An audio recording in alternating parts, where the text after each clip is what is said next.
Welcome back to Your Average Witch, where we talk about witch life, witch stories, and sometimes a little witchcraft on the full and new moon every month. My guest this week is Robyn Valentine, author of Magickal Tarot, co-host of Coffee Cauldrons, blogger as a tired witch, and just a busy person all around. As a reminder, it's Podbirth Month. Your Average Witch turns a year old this month in June, and I'll be giving some neat packages away. Follow me on Instagram at Your Average Witch, on Facebook at Your Average Witch Podcast, and on Twitter at Average Witch Pod to find out how you can win things like a birthday candle spell kit with a handmade candle dish by Flora and Function, which is super cute, and a variety of other items from Clever Kim's Curios, aka me. Now let's get to the stories. Hi, Robyn. Welcome to the show. Hello. Would you please introduce yourself and let everybody know who you are and what you do and where they can find you? Yeah, my name is Robyn Valentine. I am the creator behind Tired Witch, which is a blog, a YouTube, social media, and a store, which is currently on hiatus because I've got stuff going on in my life that has me on pause. And I'm also the author of a book called Magickal Tarot and the co-host of a podcast called Coffee Cauldrons. So I do everything. That's a lot. Yeah, I'm drowning. Thank you for asking. What made you want to start a podcast? Oh, well, when Maria and I started Coffee Cauldrons, there weren't a ton of podcasts that were out there that basically ticked the boxes that we were looking for. And we had a Patreon that we had started 6 or 7 months before we started the podcast. I think. Maybe 5 months. I don't know. Somewhere in that window. And we just thought that it would be a good format to take what we were already doing and making it a little bit more accessible for people, if that makes sense. It was a way to take the Patreon and also provide something that wasn't behind a paywall, I guess. Plus, Maria and I both just really like talking, so I relate. made it easy. What made you start the blog? Wow. Well, let's see. I started Tired Witch 5 or 6 years ago. I'm not really certain at this point. It's been a minute.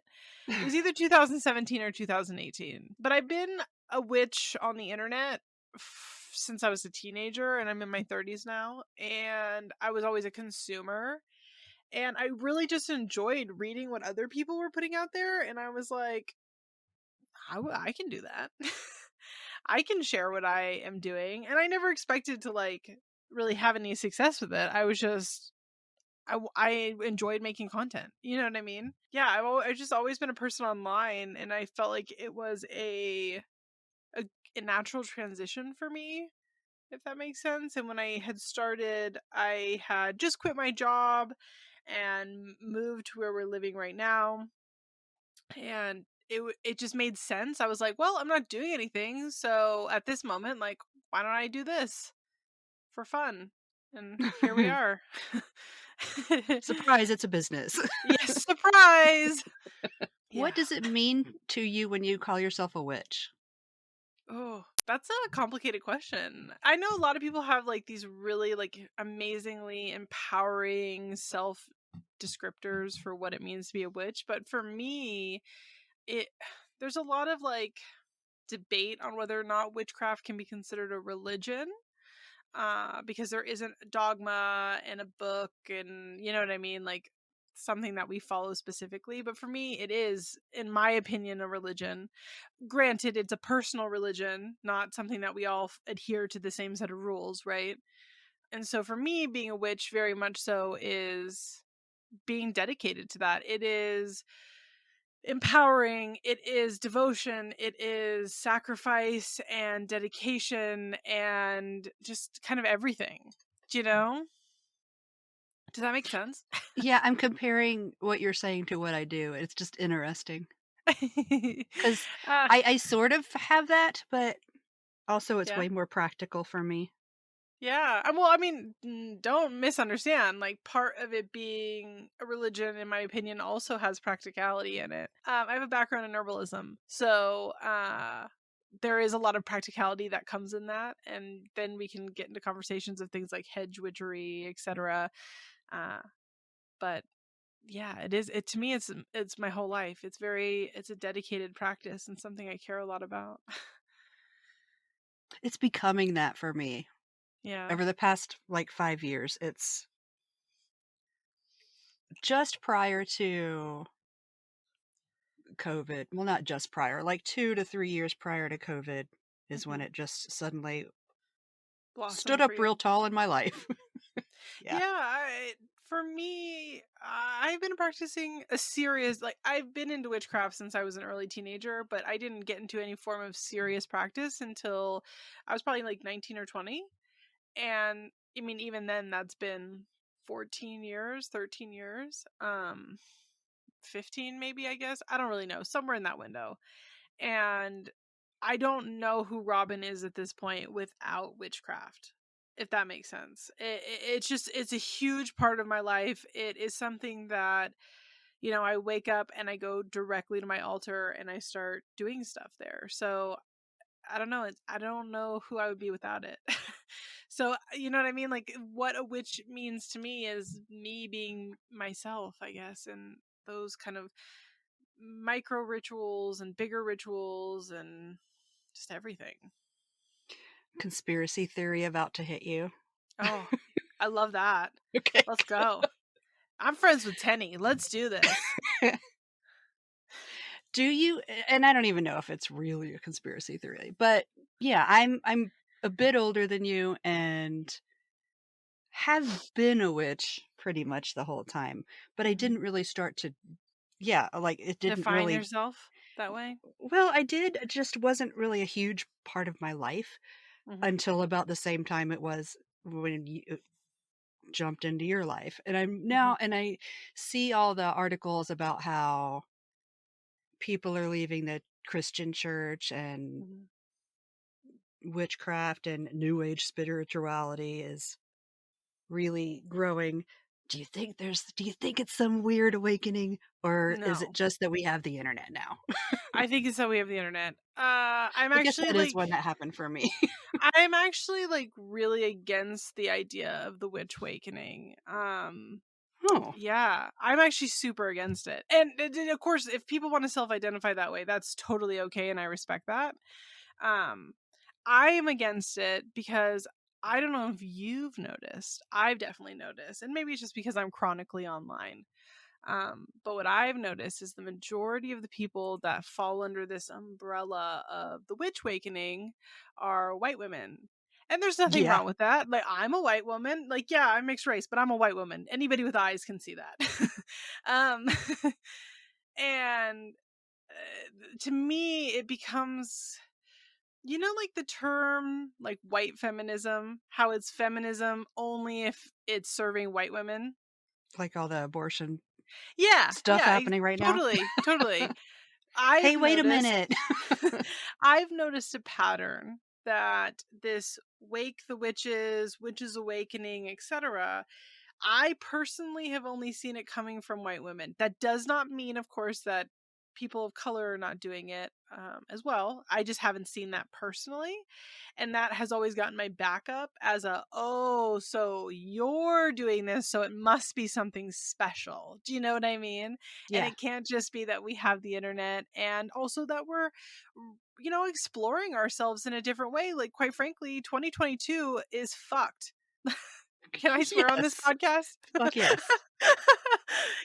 Our world is fucked, man. And It's do a we really shit want show, clown a lot? show Yeah, baby. and a lot of us, I believe, are in this kind of rock and a hard place where we maybe believe in something bigger, something more, etc. But we're like, but that religion I was maybe raised in, I wasn't, but some people maybe were raised in, is not serving me.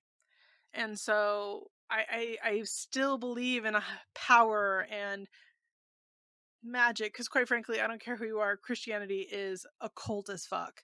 um I still believe in these sort of things, but this isn't working for me. What does work for me? And so people are exploring, I think, spirituality in a different way. I think we have the internet, which allows people to explore and see different things, and I truly believe it's just a coincidence. I mean, most of the people that I've seen doing the Wake the Witches stuff also have like super appropriative hairstyles and practice really appropriative things, and I'm just sat back like, convenient that you would think you're special at this time. Convenient. I do think that there's nothing wrong with feeling or even believing that you are being rewoken as a witch, because there is also a whole separate conversation that involves that, which is when you like have awoken to the idea of witchcraft, which is a very different conversation and I believe in very heavily. But the witch awakening, I don't know, I feel like it's got a very Eurocentric view as well, because the term witch specifically comes from England. And so, in my opinion, it also just kind of whitewashes this whole, I don't know, global spiritualism as well. Not to Every get time I bring political. things up on here, I get smacked in the face with my own privilege. Yeah, well, Which I mean, I've lived such an insular lifestyle, like my whole life. Mhm. It's just I am astonished at how little I know and how little I've experienced. Mhm. So when I say dumb things, I welcome getting called the Well, fuck out. I honestly don't think that what you said is dumb. I think that this is a really, really common conversation in our community. And I don't think that you asking that question is stupid.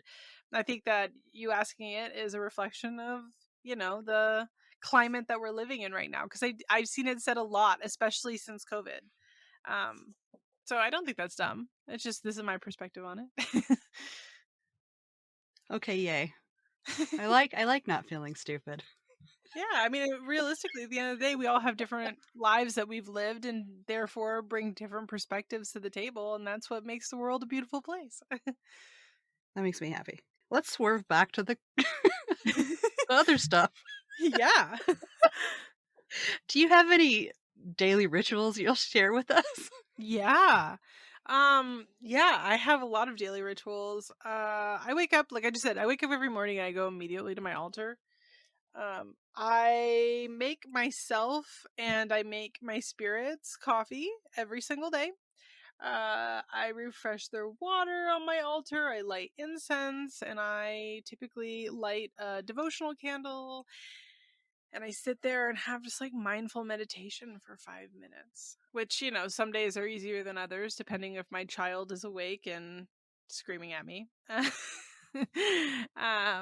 But yeah, I try to. I'm very fortunate. I have a partner who is super supportive of me, like as a witch and as a mother. So if I'm like, I'm gonna go do this, take your kid. It's not an issue. I didn't realize this was a controversial thing, but what are your thoughts on eating or drinking the offering? Okay, so what do I think about eating and drinking offerings? I do it. I don't drink offerings typically, because who wants to drink a cup of water that's been sat next to incense all day? Who wants to drink a cup of coffee that has been there for 24 hours and might have a fly in it? That sounds disgusting. But I do eat offerings. I typically sit at my altar and share it with my spirits. I grew up really low income. So food waste is not something that I am a big believer in. I am literally the girl that will make dinner, and if there's any leftovers, I'll have that shit for breakfast. Like, it's not getting wasted. So for me, on a personal level, I struggle with wasting food, and so instead I usually leave it out for a few hours and then I share it. And I kind of think of it as an act of eating together, because I personally cannot bring myself to waste the food. Me too. And now that I live in the desert, Yeah. it's the water too. Oh yeah, I couldn't even imagine. And I either drink it myself, I drink stale incense water the next day, Hell yeah. or I give it to one of the plants outside because I I don't see. have I any do. inside I because I do have a that. million Yeah. animals.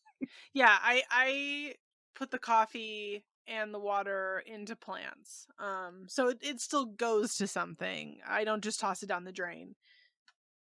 But I personally, incense water is not for me. More power to you. A lot of respect for that. That's Couldn't do floral. it. Couldn't do it personally. I like my water to not have grit in it. I keep it like 2 feet away. I like a grit-free water personally, but more power to you. It's like the first thing that I'll drink in the morning, and at that point, I'm just like, At that whatever." point, you're still half asleep, and you're just like, "Yeah, It's a I'll shot chew my glass. water." It's like literally not a full shot, so I just throw it back. Oh my god. It's the early morning. You could put anything in my mouth and I wouldn't know. Yeah, I take shots. Why do you ask? You ever had incense water? Tastes like smoke and roses. It's delicious. Well, speaking of all the for me, it's ancestors in that case. But do you have any family history with witchcraft or any if they weren't actively witches or said they were witches, do you remember anything from childhood where you think, that was pretty damn witchy? Yeah. So I am mixed race. I grew up in a household with a Mexican mother and grandmother, and my dad is a white guy. Freaking white guys. Anyway, I'm only teasing. I am married to a white guy. Okay, me So too. they're everywhere. I can't escape them. But I grew up in a household that is Mexican on one half of it. And while neither one of them will call themselves witches, I even referred to them as witches in the like about the author of my book. And my grandma was like, Oh, "Witches?" She goes, she said something like, if I'm the big witch, then you must be the baby witch. And I went, "Sure, grandma." And she goes, and she made fun of me for weeks. Anyway, but because of that, I mean, maybe this is my household, but it is also something that I have experienced with friends that are also of a Latin background, which is doing things like getting cleansed. You'll have a demon on you, they say, or bad spirits or bad energy. Or let's say you've got an uncle who drinks a little too much. He goes and gets cleansed to get rid of the demon that is making him drink too much. So we do stuff like that. My mom would do like little things for protection, like even to this day she keeps iron in her car, like hanging from her mirror, because it's iron is protective. You would get like as a family, not as a we didn't go as a family, but family members would go and get readings or have cleanses and stuff like that pretty regularly. And so although they're all Catholic. Um, that's witchy as hell, though. Listen, Catholicism is a cult as fuck. It just is. Think about it. You all go sit down in this house, okay, in these little chairs. You chant together like 15 times in an hour. They've got incense that is an offering or cleansing or something. I don't know what the incense is for. It's got to be. Why the fuck else would you have incense if it wasn't for cleansing or an offering? They drink the blood of their savior and eat the flesh of their savior symbolically. Sounds pretty fucking witchy to me. Uh, it's a cult as fuck. You can't change my mind. But yeah, we'd also do things like my grandma would pray to specific saints and like candles for them to like, you know, bring in money or whatever. Buy a house, sell a house, you bury, what is it? Is it Saint Philip? Anthony? No, I it's the don't one know. with all the I'll animals. retract everything I say. It's the one with all the Francis. animals. Francis, thank you. You bury That's a the only one I statue know. of Saint Francis upside down in your yard to sell your house, and then when the house sells, you clean it off and you put it on your mantelpiece, um, in your new house. Hmm. Just little things like that. You lose something, you do a prayer to Saint Expedite. Just so no, they would never describe that as witchcraft. They would describe that as Catholicism. But looking back, I'm like, y'all had novena candles and you're fucking leaving offerings to a saint because you can't find your keys. Like, okay, yeah, sure. And I'm the crazy one. That is so foreign to how I grew up. I just love that's why I love doing this, because I love hearing all the different ways that people live. I know my grandma hasn't done a lot of that stuff in many years. Because I don't know, she's old. She doesn't do things anymore. I know where She my doesn't. keys are myself. Yeah, basically. And she also like she's drifted a lot from the church and stuff in the last like 10-15 years. She only goes on Christmas now, and I have to go with her, and she like donates money and just sits there quietly, which is very different from when we were kids. So I think that there's something else going on there, you know what I mean? That I don't think she'll talk about, which is fine. But when we were little, definitely that's how it went.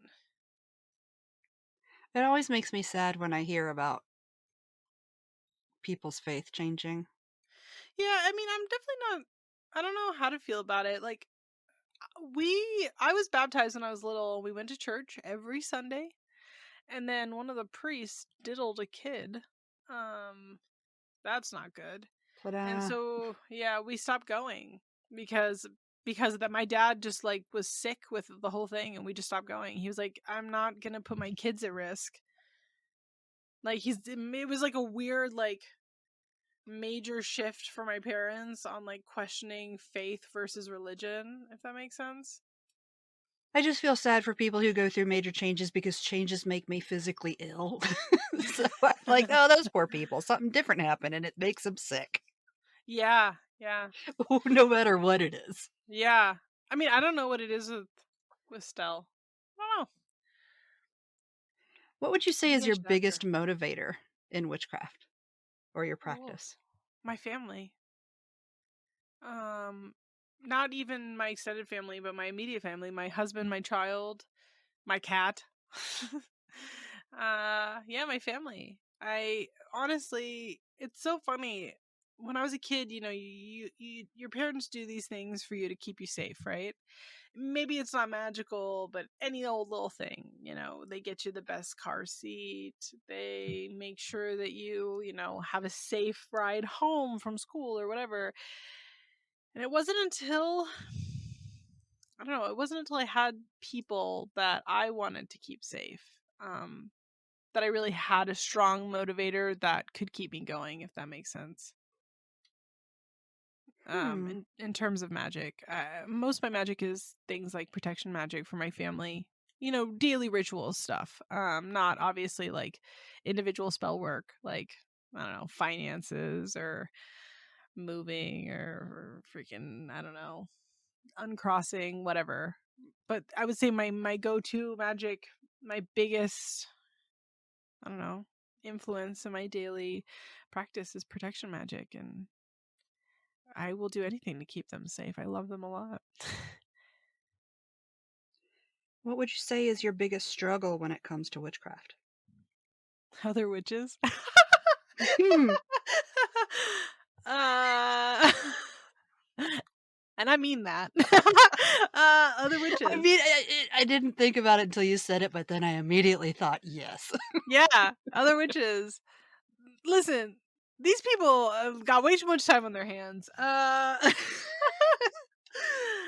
I think more people in our community need to take up a beautiful hobby like macrame, possibly puzzle making. Yeah, it's witches are fucking mean to each other. They're so mean, and I don't even mean magically. It gets draining to constantly like, you know, you have these this is going to sound really crotchety and I apologize for that in advance.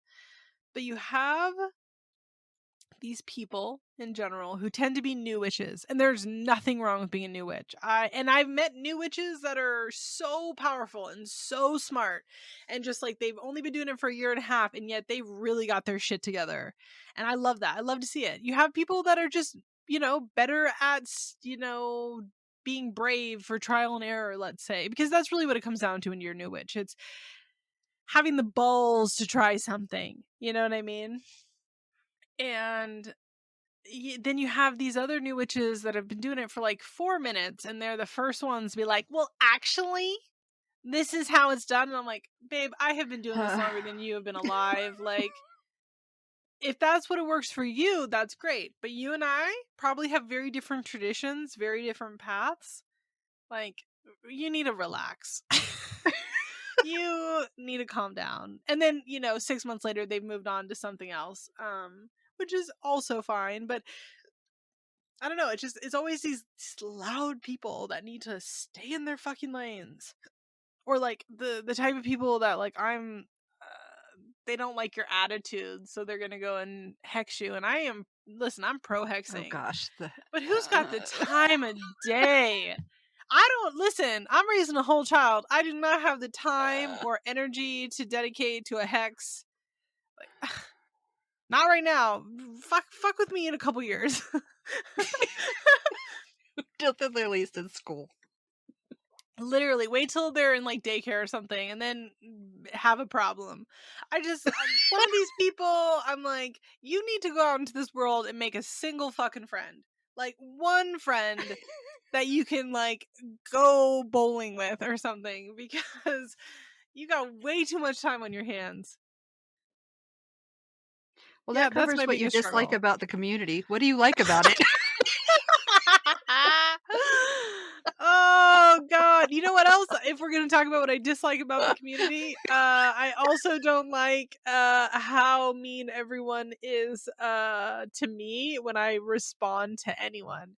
Do you know how many times people will say to me, like, let's say I'm wearing a shirt, they're like, oh, where'd you get that shirt? I'm like, Old Navy. Right? That's my response, just Old Navy. And it's like, you don't have to take a fucking attitude about it. And I'm like, I am not understanding what I've done here. You asked me a question and I answered it. You're the blinky face meme guy. I'm like, what is happening? That happens to me like 5 times a day. I'm not even kidding you. I'll just like What? answer the question and people will be like, you don't have to be so fucking rude. You're a I'm like, bitch. but then on the What other the hell? side, if I don't respond, I get called a bitch. And I'm like, which one is it? Do I don't know how, do I need to say like, thank you so much for asking at the end of it? Because I'm not going to do that. Like, ugh. That's the other thing I don't like about What the community. heck? How mean people can be to me.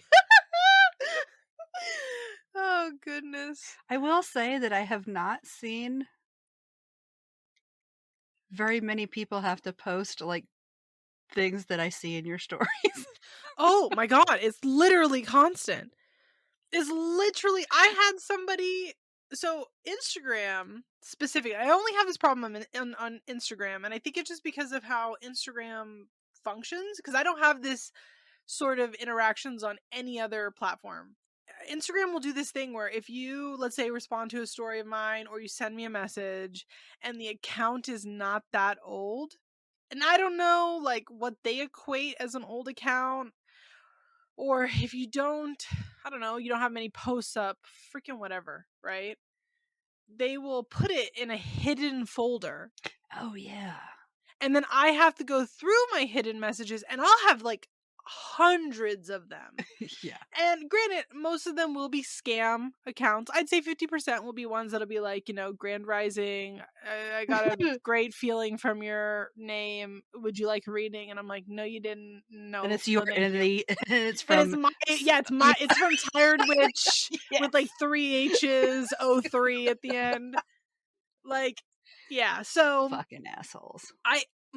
a very large majority of my messages get sent there, and unless I like remember to go check that hidden folder, which is like 4 clicks deep, it's not like I Yeah. can just see And it even in though one will say passing. 0, you still have to click it and there's still some Right, there. exactly. And so like most of them get sent there. I don't know why.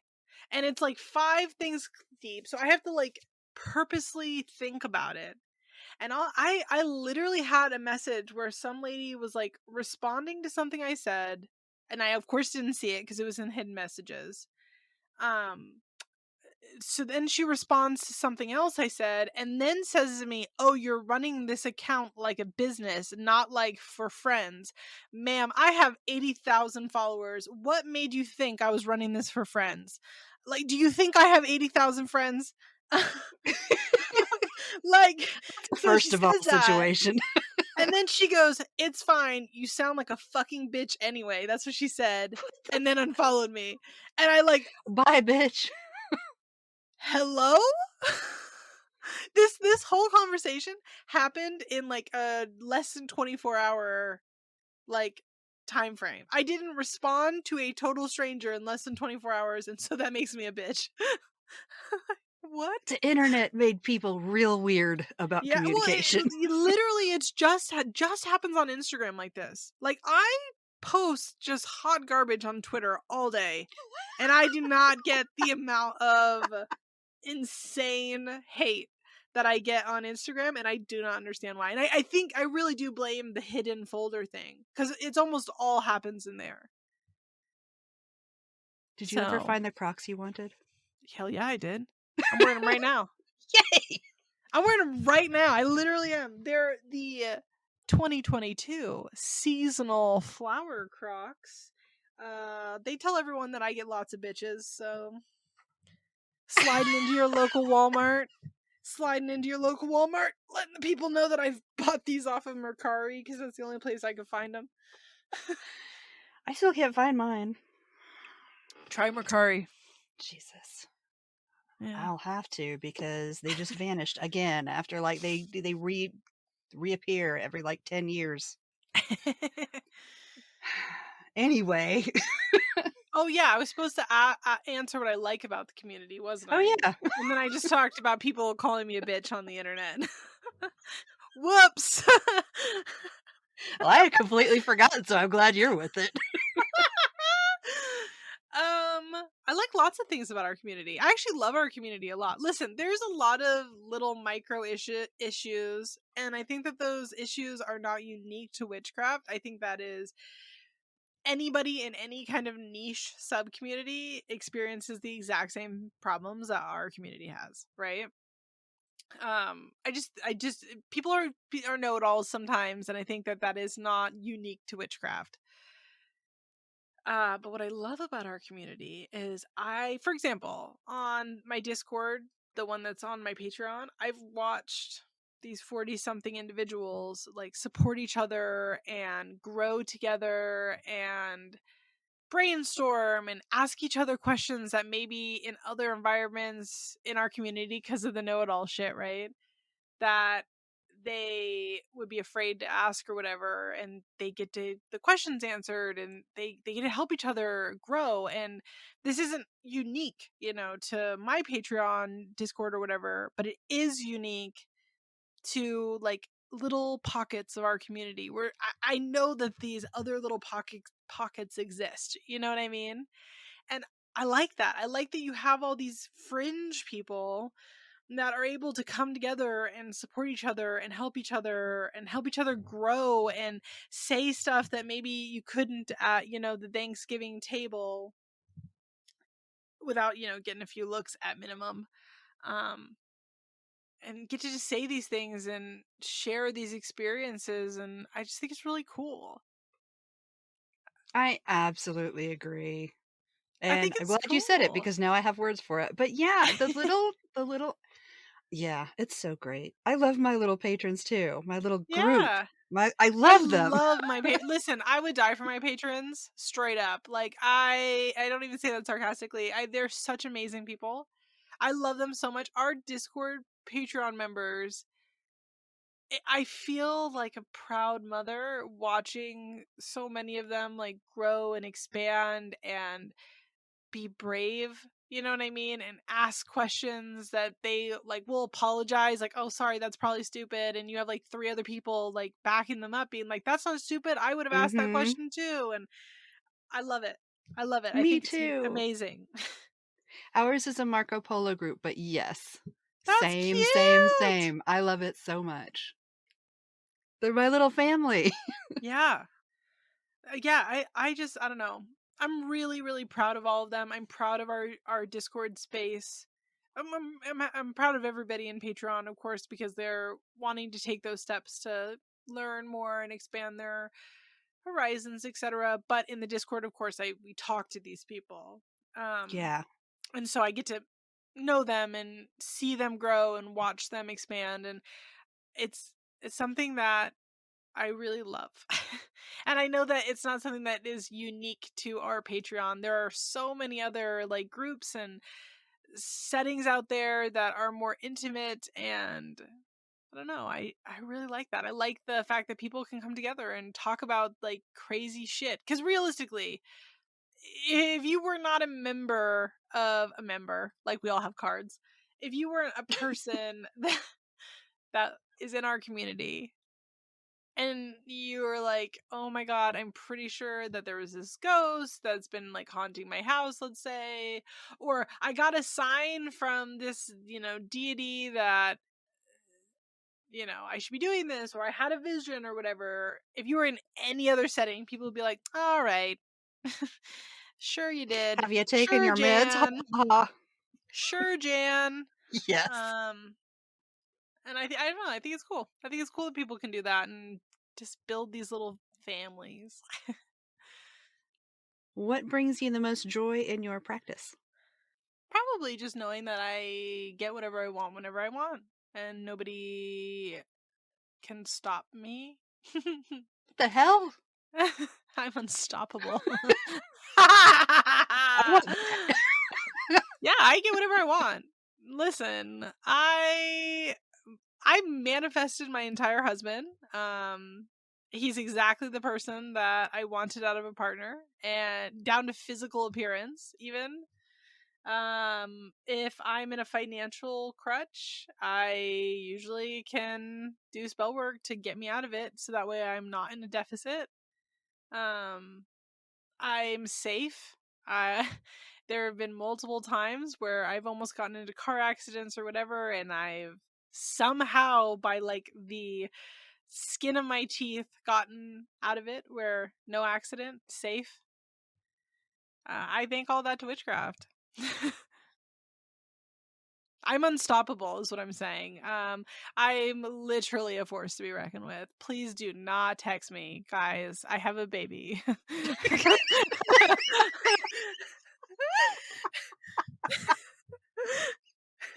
Please, I don't have the energy for this. Don't do that. I mean, I will send it back to you, and it will be 1,000 times worse than anything you sent my way, but I just don't want to do that. So, like, let's just not. This isn't a challenge. Do you know, I was thinking you meant actual men. No. Dudes trying to hit it. God, no, absolutely not. That I take up so much space in a room. Men do not hit on me. Yeah, I take up a lot of space. Like, I don't mean even physically. Like, I'm really fucking loud. I have obnoxious blue hair. I dress obnoxiously. And if you're annoying me, I'll just tell you. And so that's not something that's pulling the gentleman in.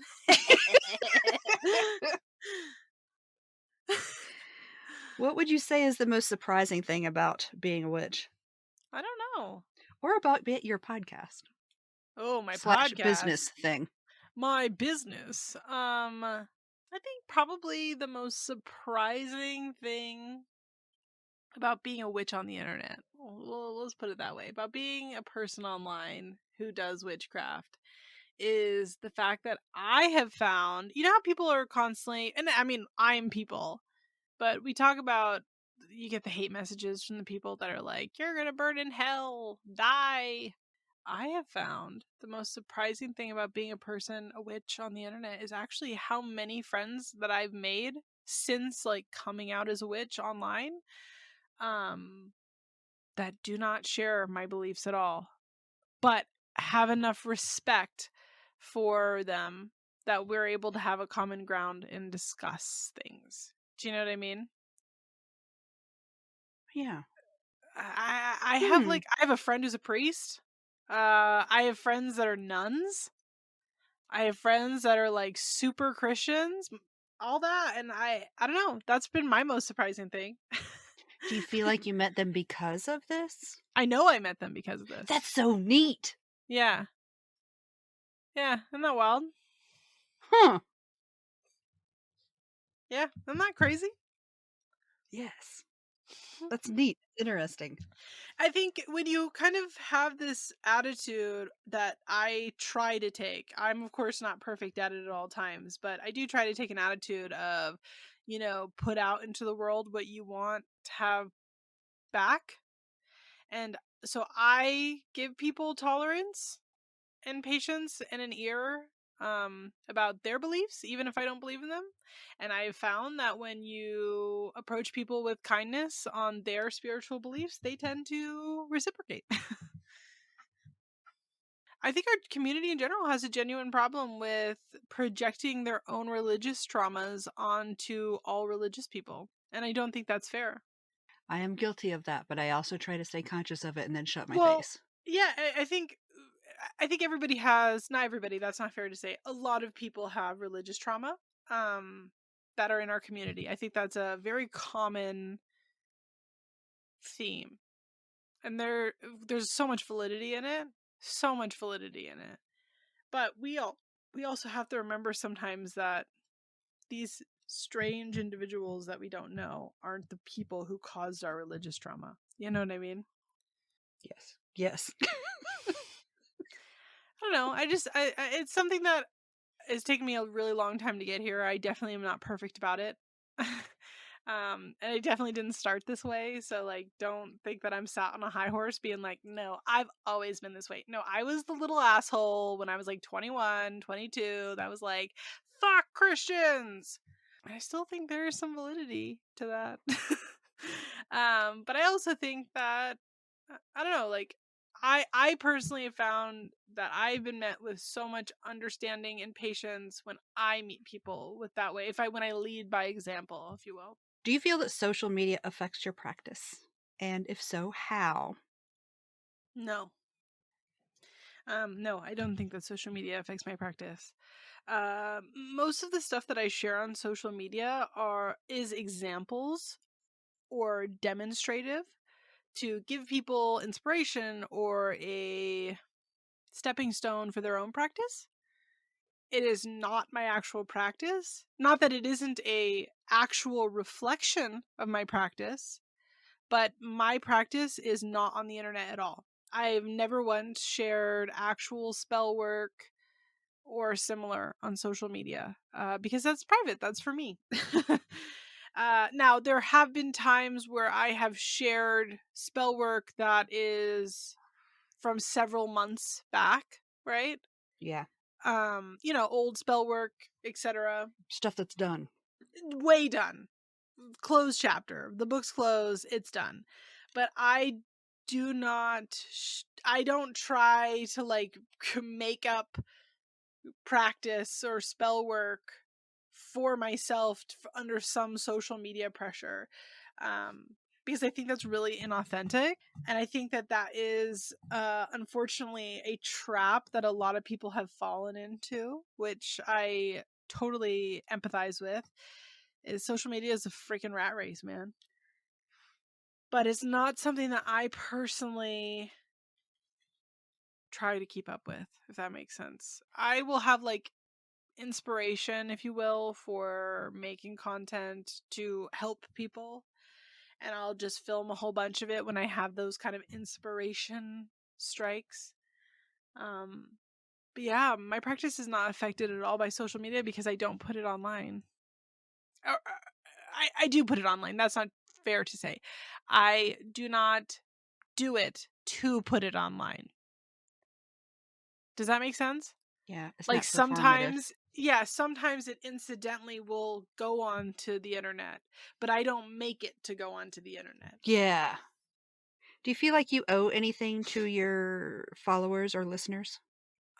Yes and no. I feel like I owe them honesty. I feel like I owe them integrity.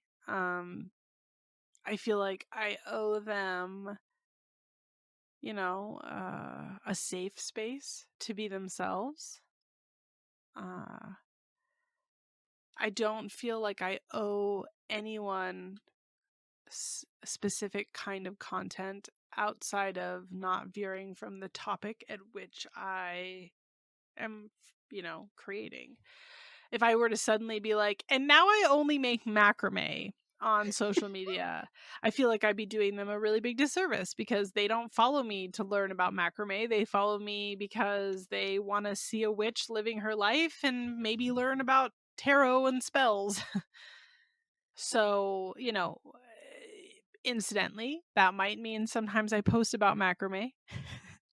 By the way, I don't do macrame. I just love using that as an I was example. wondering why that was coming up I love multiple using it as times. an example because macrame is something nobody fucking does. And I love using an example because it's like such a weird little niche fiber hobby. That But and I also, think more people should, because not magic, yeah, also plant hangers. fully a thing. As well as we are fringe people, and Oh macrame has no. fringe. You see what I'm doing there? Oh no. Bravo. Thank you. But yeah, I feel like I owe people that. I don't feel like I owe people. I don't know. I think there's more I don't owe people that I think people are not ready to hear. But I do think that I owe people honesty and integrity and the willingness to say things like, hey, I don't know. I don't know that. I don't know that. Why don't we look it up together? Or, hey, I do know that, but I don't know enough about it to comfortably talk about it. That sort Yeah. of thing.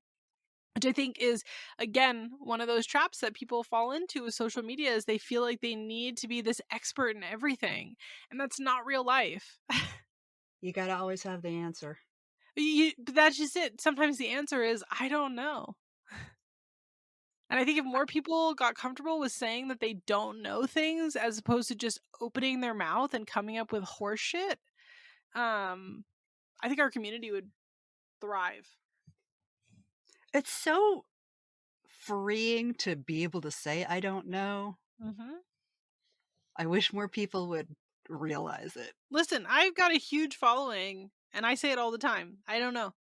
And there's I don't know. I think that people who either just ignore their followers instead of saying they don't know, or come up with bullshit, they do themselves a massive disservice, and the community.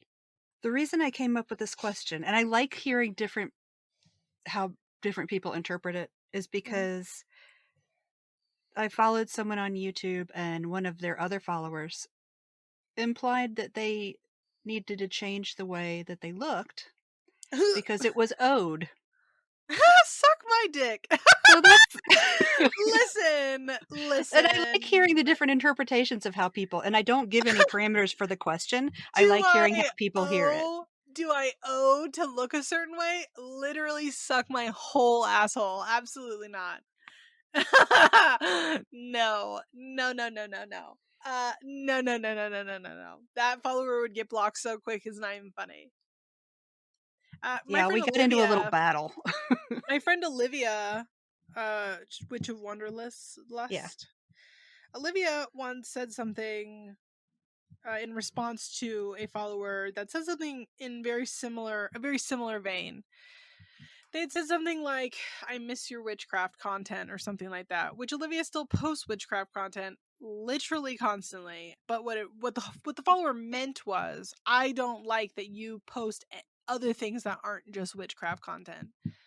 And Olivia said, if you want my content, you get all my content, not just what you have decided I should or shouldn't post. And I think that's such a good mentality about it. Real people are behind these accounts, and Hello. yeah.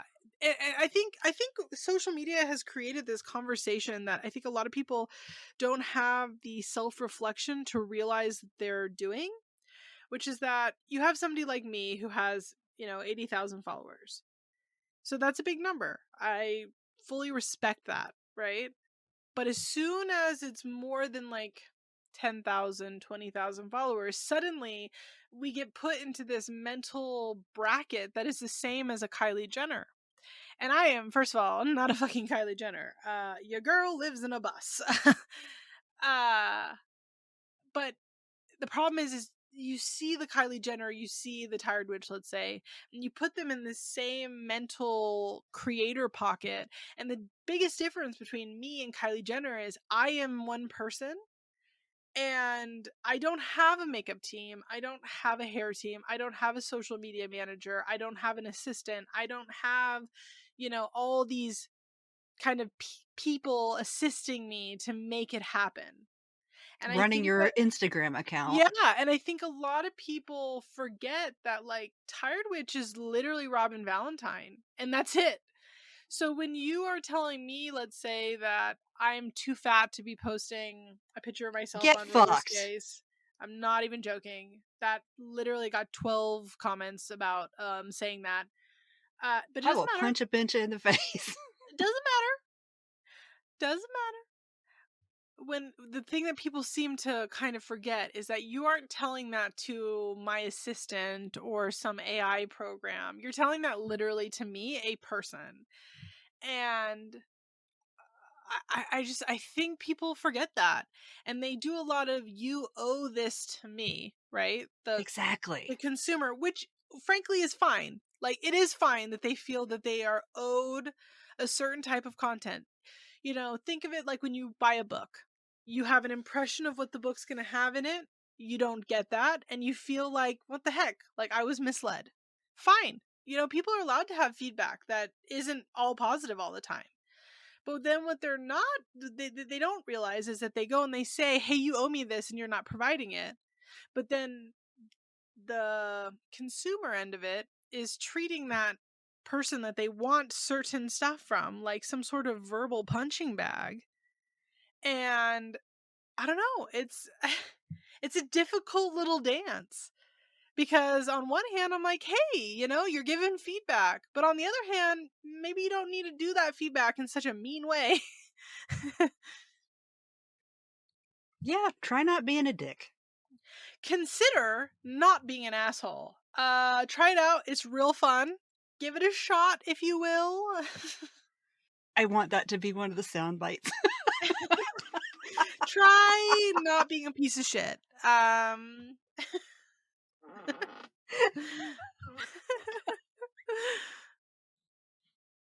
Hint, they're not going to do it. The Awesome, people who are awesome. assholes are going to do it no matter what. And if you tell them they're being an asshole, then you're cyber Asshole even attacking them. harder. It's crazy to me. Listen, this is the craziest thing that I've learned since being a content creator, is apparently somebody can come onto your page, publicly leave a comment. So it's not like even a private message. They commented on something where anyone can see, right? And say something horrible like how I'm a shitty mom because I believe in abortion. Let's The just start with fuck? that one. Oh yeah, that was one that happened. Told me that I should be, what did she say? She said that I should be something like ashamed to call myself a mother or something like that. That was a small business, by the way. They commented that on their small Oh, business account on my brilliant. page. Fucking genius. But then I'm the asshole if I screenshot that and put it to my story. So I take their public comment and then I put it somewhere else. I am cyberbullying them.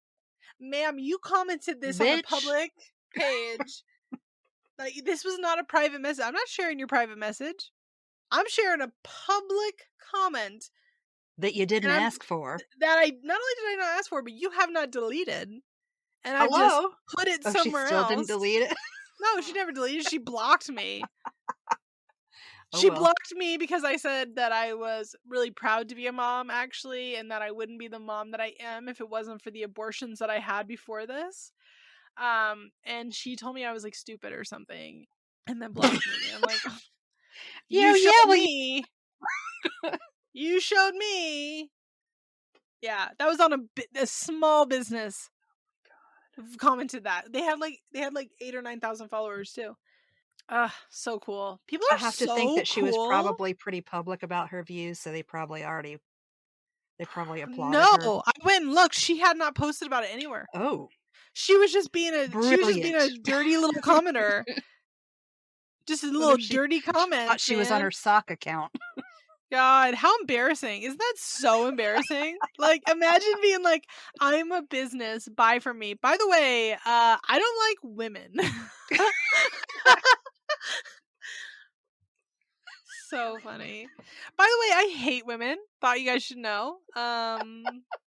Anyway, you should buy from my small Buy my business. I sell socks. crystals. I sell Oh crystals. no, was it a crystal person? Yeah. What the? I'm gonna Listen, I got a real blood big page. pressure. Listen, I got a real big Yes. post that said, what does the post say? Let me see. It's an I saw it. I artwork saw the one. post.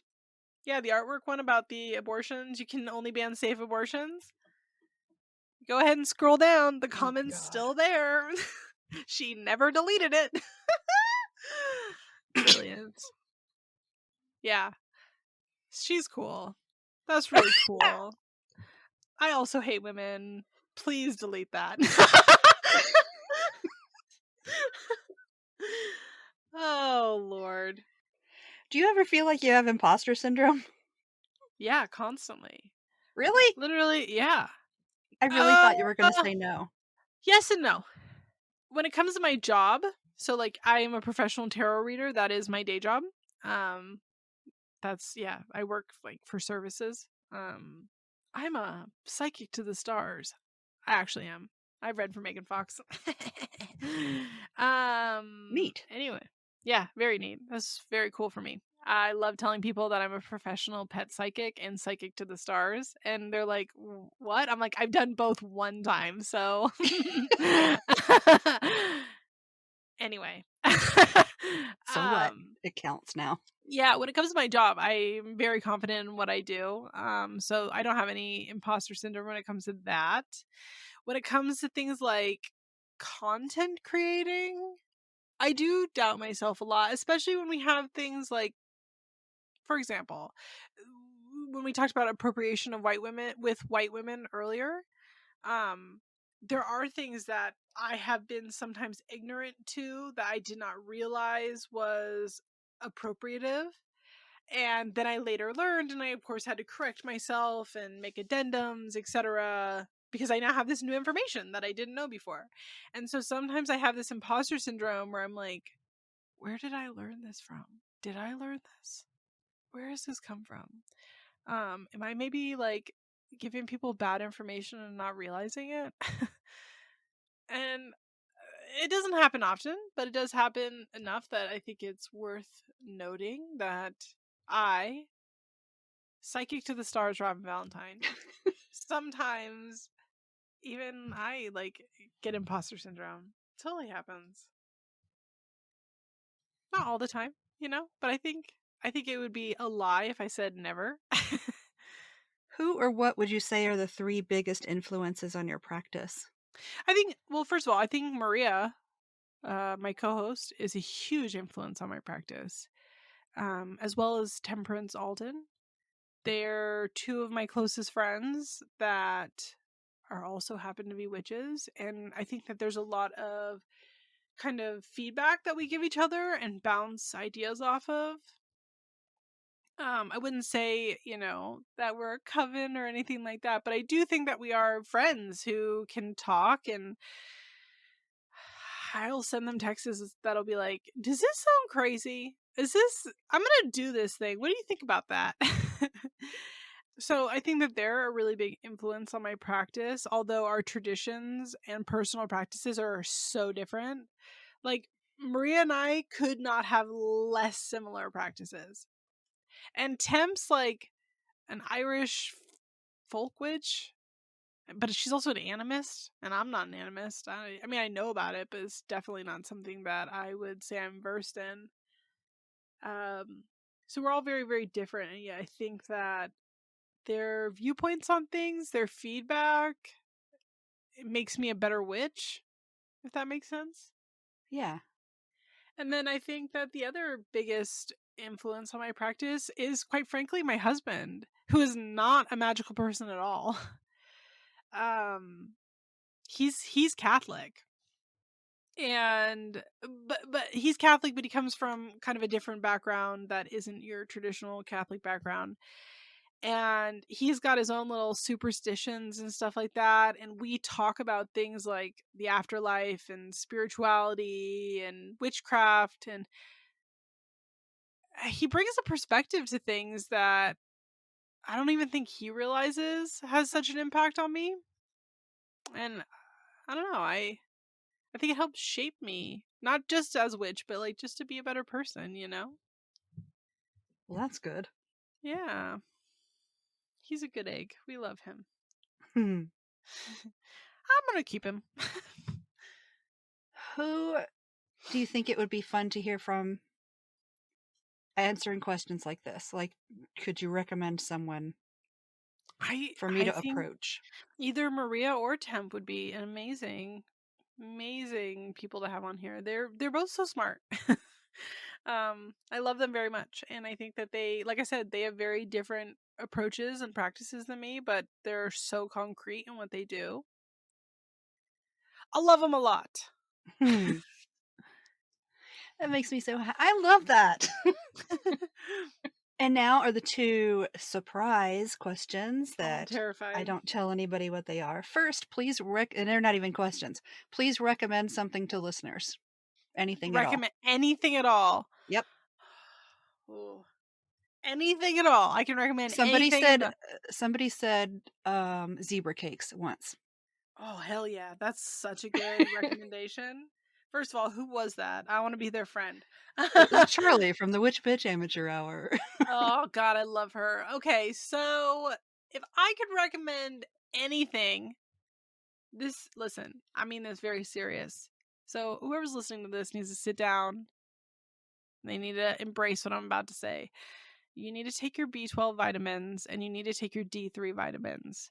You probably have seasonal depression and you don't even realize it. Listen, most people are deficient in vitamin D and B, okay? Get a B complex even. Obviously, of course, talk to your doctor first. I'm not trying to be that person, but you probably need both.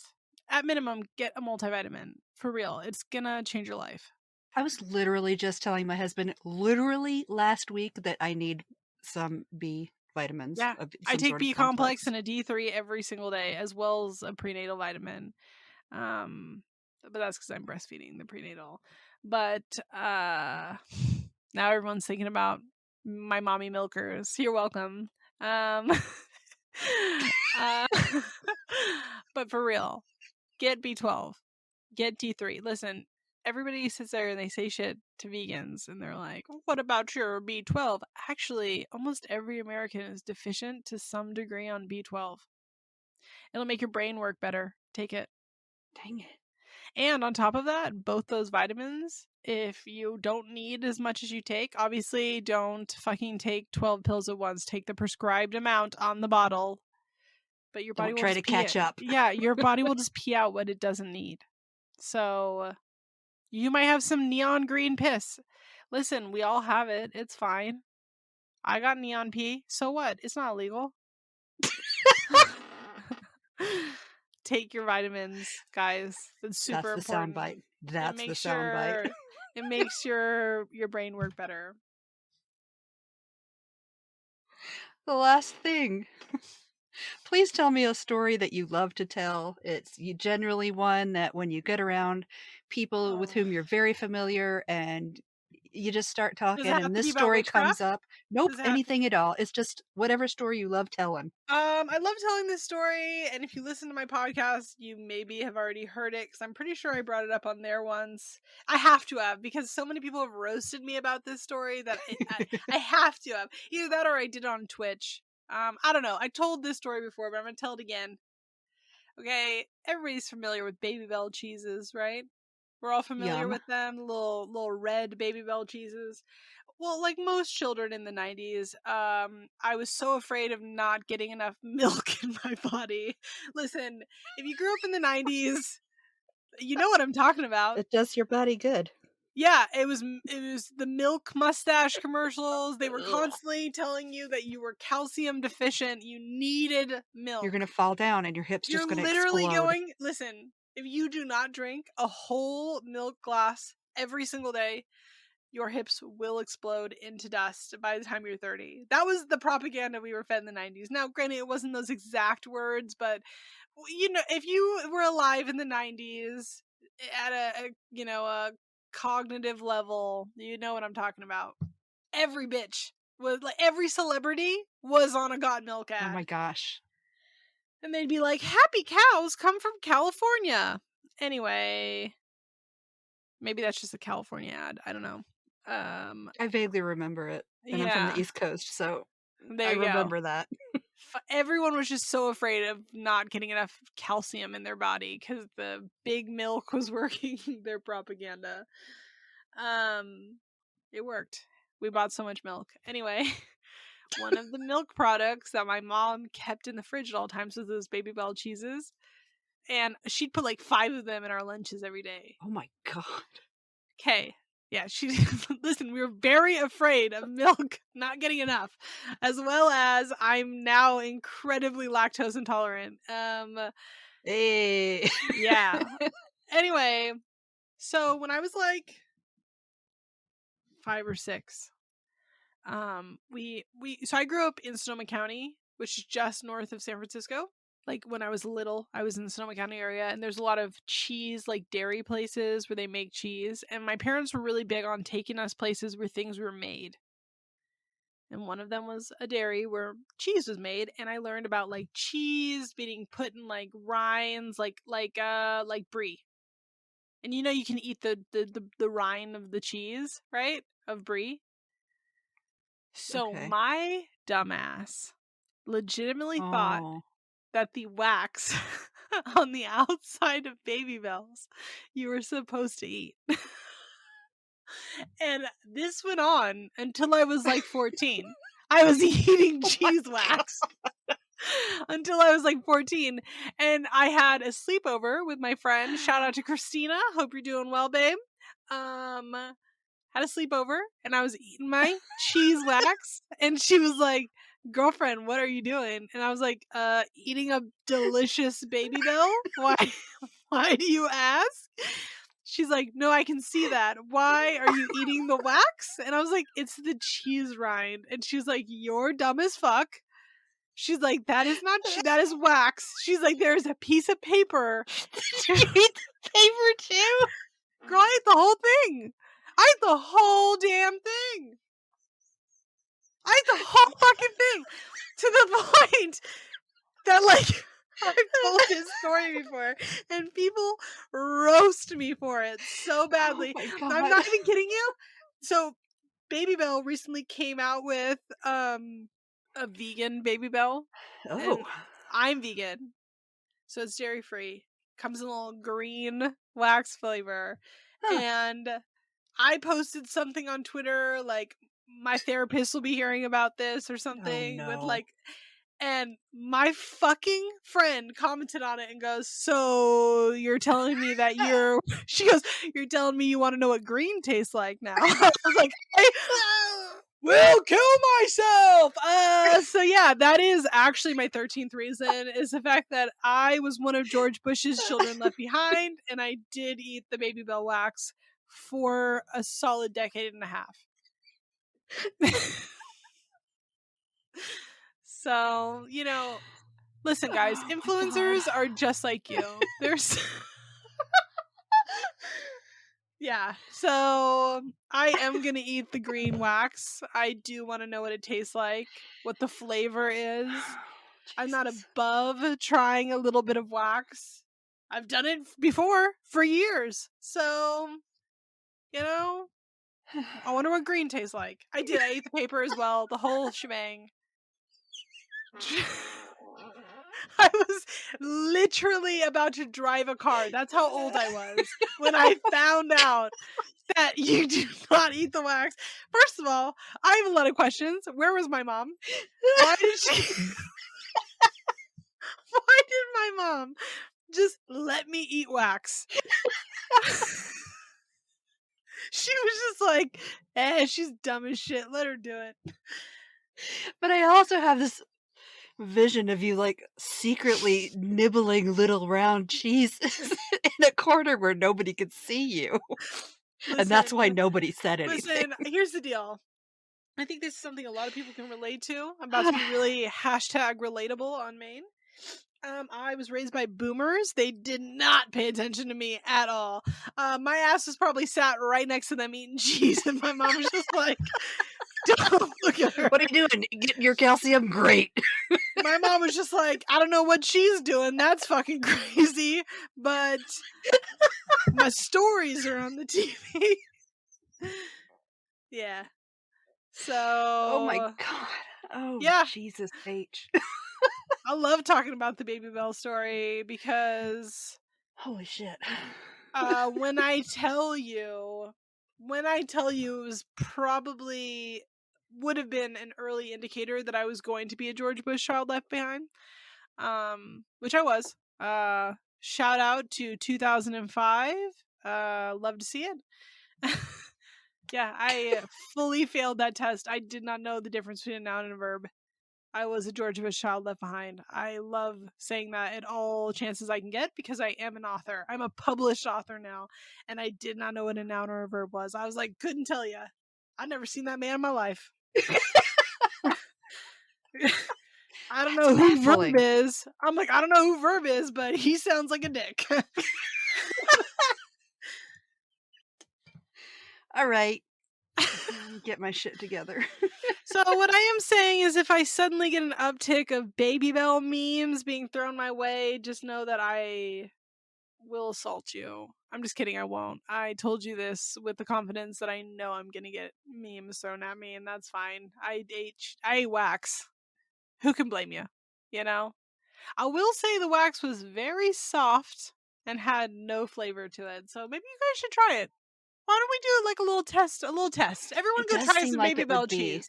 It seems like it would be very satisfying to chew. Try it and let me know what you think. Instagram challenge: eat the Baby Bell wax. There may be a video of me eventually of me biting into it. Please, and tag me. We'll make it a trend. #Baby Bell challenge. Oh no. Get the vegan one too. You can try both flavors. Let me know how it is. They have like 5 flavors. I'll get all the damn flavors. No. I meant the wax color, not the cheese. Oh, I thought they were all different colors. Isn't there Are a yellow one? I don't know. I haven't bought it in a long time, and I only go to Costco where they come in big ass bags. I have a second funny just little anecdote. They are in different colors. You're right. I just Googled it. There's black, red, maroon, blue, and yellow, and now green. Fancy. Fucking fancy.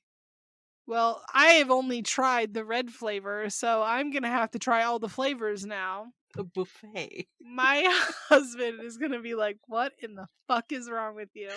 There was a purple flavor as well. What? Yeah, I don't know what the flavor of the actual cheese is. It's cheddar. Huh. Well, there you have They it. have like a Gouda. That's the one I want. They've Isn't got. it yellow? Hold on. It's Bon Bell. Light Gouda. Gouda's brown. Cheddar original. They've got. Oh, the cheddar used to be in yellow or purple, and now it's the other way around. Huh. So cheddar has switched colors. Wild times we're living in. This isn't grape. This is the worst grape product I've ever had. Well, thanks for being on the show. You're welcome. And talking Thanks to me. for letting me talk about Baby Bells. Really, Baby Bell challenge needs to start. So next time we go to the store, take a nice little bite. Tell me what the brown one tastes like. I've only ever had the red one. Oh yeah, that's the kind. If I don't get the red one, then I get the Gouda. I like it. It doesn't taste like Gouda. Delicious. I'm sure it's delicious. I've not tried the wax though, so it's on. Well, you're missing out. When I tell you, it really brings a little something, a little something to the table. All right. Well, thanks for having me. I guess. Wild times we're living in. This isn't grape.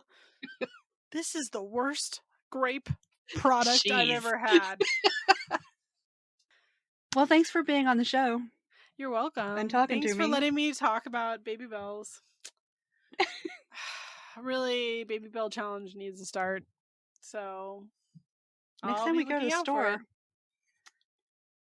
Take a nice little bite. Tell me what the brown one tastes like. I've only ever had the red one. Oh yeah, that's the kind, if I don't get the red one, then I get the Gouda. I like it.